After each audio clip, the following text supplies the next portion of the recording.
आज हम स्नातक प्रथम वर्ष के राजनीति विज्ञान के प्रश्न पत्र सेकंड प्रतिनिधि भारतीय राजनीतिक विचारक के अध्याय सेकंड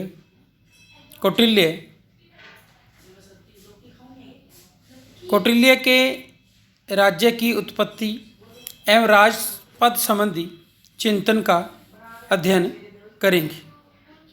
कौटिल्य द्वारा रचित अर्थशास्त्र की रचना गद्य और पद्य दोनों में ही की गई है।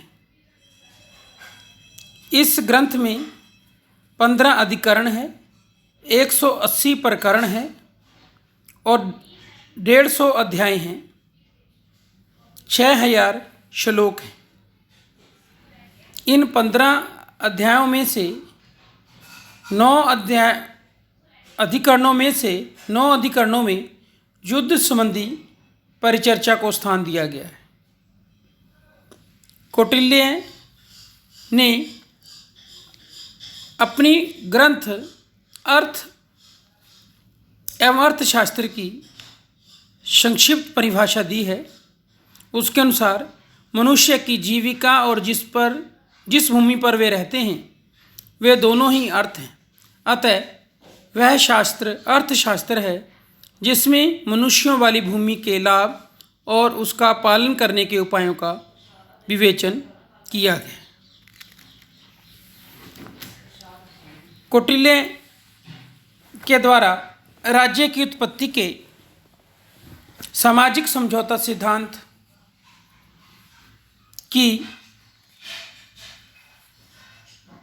का प्रतिपादन किया गया है। आदिम काल में जब राज्य नहीं था, मानव जीवन घोर कलह और संघर्ष से ग्रस्त था। सर्वत्र अशांति और कलह की अवस्था विद्यमान थी। मत्स्य न्याय लॉ ऑफ द जंगल का बोलबाला था। जिसकी लाठी उसकी भैंस, शक्तिशाली का हित ही न्याय, इस प्रकार की विचारधाराएं प्रचलित थी। नगन हिंसक वृत्ति का अखंड साम्राज्य था। इस यातना में जीवन से मुक्ति पाने के लिए मनुष्य ने विवस्वान के पुत्र मनु को अपना राजा बनाया। उन्होंने उत्पन्न हुए अन्न का 6वां भाग, व्यापार द्वारा प्राप्त धन का 10वां भाग और स्वर्ण का कुछ भाग कर के रूप में राजा के लिए नियत किया। उन्होंने राजा की आज्ञा के पालन की प्रतिज्ञा की और बदले में राजा ने अपने प्रजाजन के धन जन की रक्षा का वचन दिया। इस प्रकार के विवेचन से यह सिद्ध होता है कि कौटिल्य के राजनीतिक चिंतन में राज्य की उत्पत्ति में संविदा सिद्धांत अथवा सामाजिक समझौता सिद्धांत, सोशल कॉन्ट्रैक्ट थ्योरी के दर्शन परिलक्षित होते हैं। यद्यपि अर्थशास्त्र में राज्य की उत्पत्ति के किसी सिद्धांत की विधिवत विवेचना नहीं की गई है, किंतु यत्र तत्र व्यक्त विचारों के आधार पर कहा जा सकता है कि कौटिल्य राज्य का मूल एक संविदा में देखता है, जिसका विशद और व्यापक विवेचन आगे चलकर पश्चिमी विद्वानों हॉब्स, लॉक, रूसो के द्वारा किया गया। इस पर टिप्पणी करते हुए श्याम शास्त्री ने कहा है कि इससे स्पष्ट है कि कौटिल्य के काल में सामाजिक अनुबंध के सिद्धांत से मानव अपरिचित न थे। अपने ग्रंथ अर्थशास्त्र में कहीं कहीं कौटिल्य ईश्वरीय अंश का राजा में उल्लेख करते हुए राज्य के देवीय सिद्धांत का भी वर्णन करता है।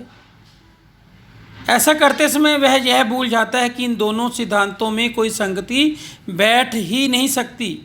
उसकी विवेचना से ऐसा प्रतीत होता है कि उसका मूल विश्वास तो कॉन्ट्रैक्ट थ्योरी में ही है और वह राज्य के दैविक मूल की चर्चा तो केवल सर्वसाधारण में राज्य के प्रति भक्ति भावना को दृढ़ करने और राजा में शासन कार्य के प्रति धार्मिक भाव उत्पन्न करने के लिए ही करता है। कौटिल्य के कॉन्ट्रैक्ट थ्योरी में हॉब्स के सिद्धांत से बहुत कुछ समानता प्रतीत होने पर भी वह हॉब्स के सिद्धांत से मूलतः भिन्न है तथा लॉक और रूसो की विचारधारा से भी उसकी भिन्नता स्पष्टतः देखी जा सकती है। कौटिल्य ने अपनी कॉन्ट्रैक्ट थ्योरी के आधार पर न तो राज्य को उतना निरंकुश बनाया है जितना कि हॉब्स का लेवियाथन है, और ना ही उसने इस सिद्धांत का प्रयोग लॉक तथा रूसो की भांति व्यक्ति के अधिकारों तथा लोकतंत्र का पक्ष पोषण करने के लिए किया है। उसके अनुसार प्राकृतिक अवस्था के मनुष्यों ने एक व्यक्ति को राजा इसलिए चुना कि वह धर्म, अर्थ, काम और उपभोग में उनकी सहायता करे। यदि राजा इस कर्तव्य का पालन करने में असमर्थ रहता है तो प्रजा को अधिकार है कि वह उसे पदच्युत कर दे और किसी अन्य व्यक्ति को राजा के पद पर नियुक्त कर दे। इस प्रकार कौटिल्य की संविदा धारणा अधिक तार्किक, पूर्ण और अपेक्षाकृत निर्दोष है।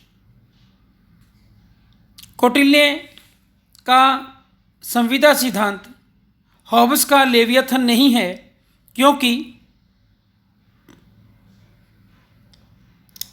कौटिल्य का राजा निरंकुश नहीं है। उस पर अनेक प्रतिबंध हैं जिनके कारण वह मनमानी नहीं कर सकता। कौटिल्य ने राजा की सत्ता पर नीतिगत, संस्थागत और व्यवहारिक प्रतिबंध लगाए हैं, जैसे अनुबंधवाद मतलब समझौता, धार्मिक नियम, नीति व रिवाज, मंत्री परिषद की सत्ता, जनता व जनमत का नियंत्रण, राजा का व्यक्तित्व, राजा की शिक्षा और राजा का प्रशिक्षण। इन सब बातों को स्वीकार करते हुए सालेटोर ने लिखा है कि वह अपना राज्य और जीवन खोए बिना यूनान के अत्याचारी राजाओं जैसा नहीं बन सकता, क्योंकि भारत में जनता ऐसे राजा को सहन नहीं कर सकती थी। यद्यपि राजा का पद सर्वोच्च था, किंतु न तो वह जनता से पृथक था और न ही उसके लिए विदेशी ही, और वह जैसा चाहे जनता के प्रति व्यवहार करने के लिए स्वतंत्र था। नेक्स्ट है राजपद संबंधी चिंतन।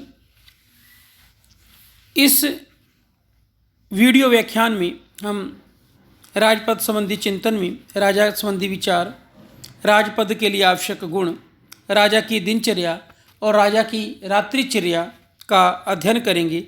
सबसे पहले हम देखेंगे कि राजा संबंधी विचार।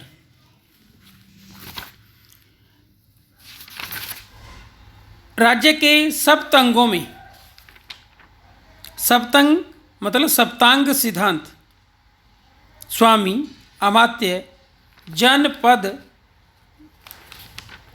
दुर्ग, कोष, दंड, मित्र में से स्वामी को ही राज्य का सर्वोच्च एवं प्रधान अंग मानता है। वह राजतंत्रीय शासन को ही सर्वोच्च स्थान प्रदान करता है और उसके अनुसार शासन की सफलता राजा की शक्ति और योग्यता पर ही निर्भर करती है। स्वयं कौटिल्य के शब्दों में यदि राजा संपन्न हो तो उसकी समृद्धि से प्रजा भी संपन्न होती है। राजा का जो शील हो वह प्रजा का भी शील होता है। यदि राजा उद्यमी और उत्थानशील होता है तो प्रजा में भी गुण आ जाते हैं। यदि राजा प्रमादी हो तो प्रजा भी वैसी ही हो जाती है। अतः राज्य में कूट स्थानीय केंद्रभूत सेंटर पॉइंट राजा ही है। नेक्स्ट है राजपद के लिए आवश्यक गुण। जब राज्य में राजा का इतना महत्व हो तो स्वाभाविक रूप से राजा एक आदर्श व्यक्ति ही होना चाहिए। कौटिल्य ने राजा की कल्पना ऐसे व्यक्ति के रूप में की है कि वह राजा को राज ऋषि मानता है, किंग फिलोसफर मानता है, जो प्लेटो के दार्शनिक शासक से किसी भी प्रकार कम नहीं। कौटिल्य ने राजा के आवश्यक गुण जो बताए हैं वह निम्नानुसार हैं।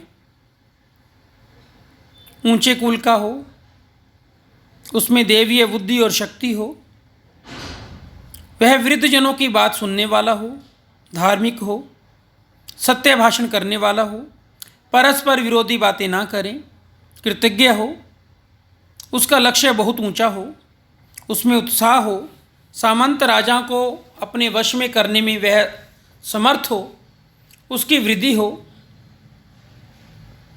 उसकी परिषद छोटी ना हो, वह नियंत्रण का पालन करने वाला हो। इसके अलावा उसने कोई और भी अन्य गुण भी राजा के लिए आवश्यक बताए हैं। जैसे राजा की बुद्धि बहुत तीक्ष्ण होनी चाहिए, स्मरण शक्ति, बुद्धि और बल की उसमें अतिशयता होनी चाहिए, काम, क्रोध, लोभ, मोह और चपलता आदि पर उसे पूर्ण नियंत्रण प्राप्त होना चाहिए। कौटिल्य के अनुसार भली भांति शिक्षा प्राप्त राजा समस्त प्रजाजनों के हित में लगा हुआ तथा प्रजा के रक्षण में तत्पर रहता हुआ चिरकाल तक निष्कलंक पृथ्वी का उपभोग करता है। इसके विपरीत जिस प्रकार घुन लगी हुई लकड़ी शीघ्र नष्ट हो जाती है, उसी प्रकार जिस राजकुल में राजकुमार शिक्षित नहीं होते, वह राजकुल बिना किसी युद्ध के ही नष्ट हो जाता है। तो इस प्रकार हमने राजा संबंधी विचारों का अध्ययन कर पाया कि कौटिल्य की विचारधारा प्लेटो के समान ही है।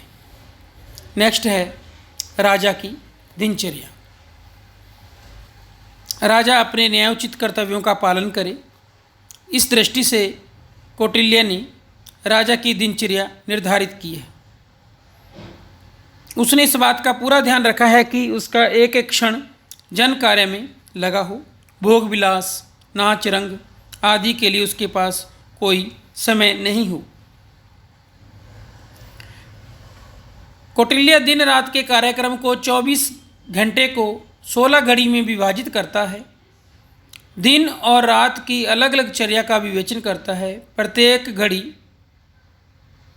1.5 घंटे अर्थात 90 मिनट्स की है। पहले हम चर्चा करेंगे दिनचर्या मतलब दिन के समय राजा अपने समय का प्रबंधन किस प्रकार करेगा। जैसा कि कौटिल्य ने बताया है कि प्रथम घड़ी में राजा प्रजा की रक्षा की व्यवस्था की देखरेख तथा हिसाब किताब की जांच करेगा। द्वितीय घड़ी में ग्राम व नगरवासियों का प्रशासन, तृतीय घड़ी में स्नान, भोजन, स्वाध्याय, चतुर्थ घड़ी में वित्त विभाग का निरीक्षण तथा कैश चेकिंग, नियुक्तियां व स्थानांतरण, पंचम घड़ी में मंत्रियों तथा गुप्तचरों से मंत्रणा, षष्ठम घड़ी में मनोरंजन, सप्तम घड़ी में हाथी, घोड़े, अस्त्र शस्त्रों का निरीक्षण, अष्टम घड़ी में सेनापति से मंत्रणा। इसके बाद राजा की रात्रिचर्या का भी कौटिल्य ने विवेचन किया है। प्रथम घड़ी में गुप्तचरों द्वारा दिन भर की एकत्रित रिपोर्ट पर चर्चा करेंगे।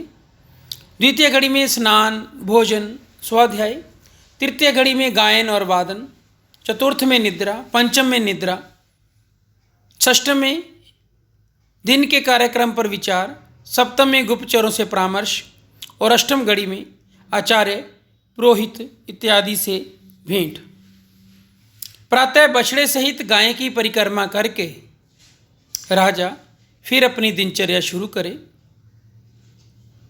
इस प्रकार राजा का जीवन एक तपस्वी के समान होना चाहिए। कौटिल्य की विचारधारा को व्यक्त करते श्री भगवान दास केला लिखते हैं, राजपद का ऐश्वर्य कांटों के मुकुट के समान है, जिसे सेवा भाव से ही ग्रहण किया जा सकता है। धन्यवाद। इस वीडियो व्याख्यान में हमने कौटिल्य द्वारा राज्य की उत्पत्ति के संविदा सिद्धांत एवं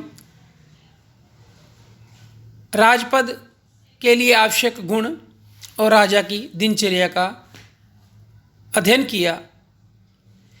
राजा को अपना जीवन एक तपस्वी की भांति परहित में लगाना चाहिए। इसलिए भगवान दास केला का कथन बिल्कुल सत्य प्रतीत होता है कि राजपद का ताज ऐश्वर्य का नहीं, कांटों का ताज है। इसलिए उसे सेवा भाव से ही ग्रहण किया जा सकता है। धन्यवाद।